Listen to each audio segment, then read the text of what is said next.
I hope to address two significant questions in this presentation. They're questions relevant to identifying victims who need to be rescued and what we would offer victims who have been rescued. The questions are, how would you recognize a trauma victim, someone who's been through a traumatic experience, and what would you offer them?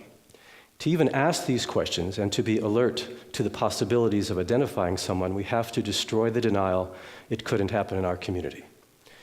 Terrible things happen to perfectly wonderful people. A couple of weeks ago, one of my staff came to me and she told me she'd been invited to a local private school to address the students and the faculty who were very distressed by a recent event. A 17-year-old girl was abducted from a public place on a Sunday afternoon. It was a place she had frequented many times, a very safe environment. But on this particular occasion, an adult male grabbed her, forced her into the car, punched her, choked her until she passed out, and drove off with her. When she came to, she did an incredible thing. She asked the man if she could pray for him. He pulled the car to the side of the road, broke down in tears, actually told her some of his story, drove her to a public mall, and let her go. It was a 3-hour ordeal. During this 3 hours, she felt that her life was threatened. She anticipated horrible things happening to her. It was clearly a potentially traumatic event. What she had going for her were principles of resiliency. She had a loving, supportive family. She had never experienced trauma before and never been abused and never had a history of mental illness. The vulnerability factors were that she was a young female. But when I heard the essence of this story, the context in which it occurred, I assumed that she would go through 1 week of significant symptoms. She would experience the event over and over in her mind. She might have nightmares. She would have what we call hyper-arousal. It's like having antennae that are invisible, that are constantly looking for signs of danger. A person can't relax in that state. She would also avoid certain things. She wanted to only be with her parents. She didn't want to go into public places. And I assumed that for 1 week's time, this would be acute or very, very present. And then over the next several months, they would diminish gradually until she would feel like herself again. And it does appear to be taking this course. I've had the privilege of talking with some adults who engaged this young woman, and she seems to be doing quite well. So a 1 3-hour experience, relatively brief, given the possibilities, a one-time event in this person's life, and a relatively short duration, given what could have happened. And you have a 3-month recovery.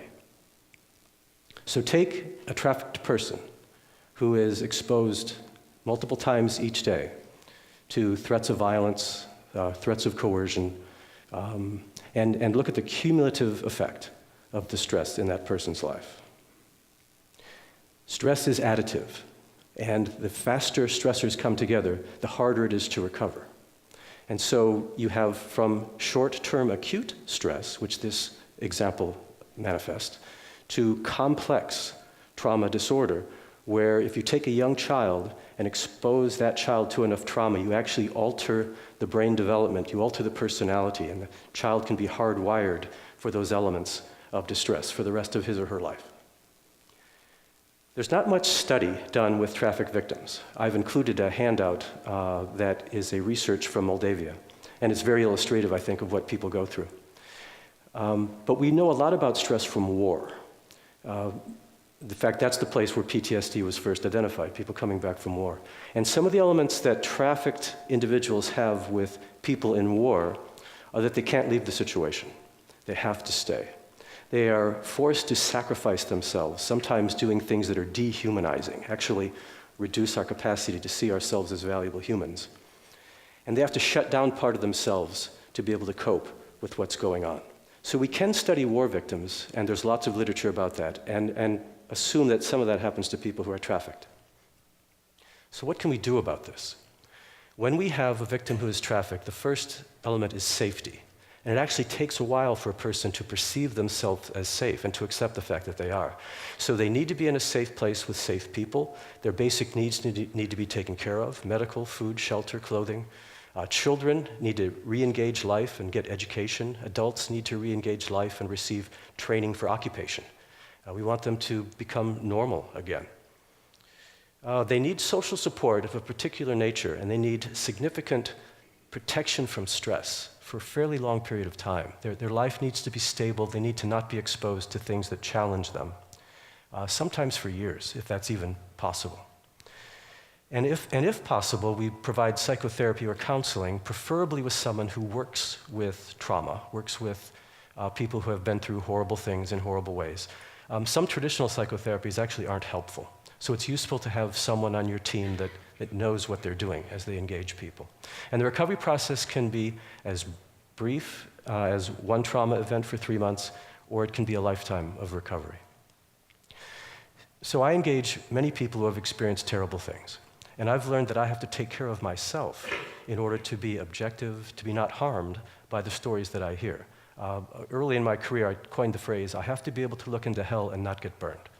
And so there really is a thing called vicarious traumatization. If you work with people who have been through horrible things, it will affect you.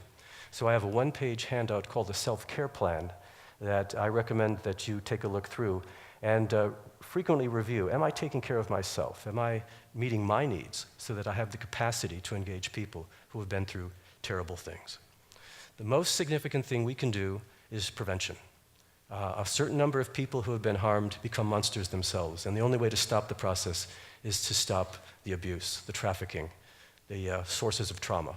So I thank you for coming today and being part of that solution.